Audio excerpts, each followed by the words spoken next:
Mainit-init na chika. Danay Pangilinan pinagpili sa babae. Sa babaeng kakakilala mo lang na maganda at sexy o sa babaeng matagal mo nang kilala na maganda at sexy.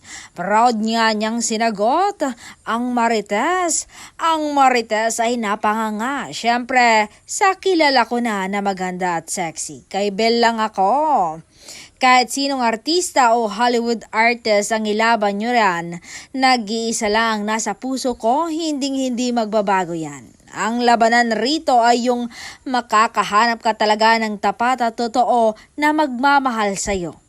Naiibigin ka niya habang buhay, yung hindi ka iiwanan. Bonus na lang kasi ang babaeng mahal ko at minamahal ako ay isang Gen Z superstar.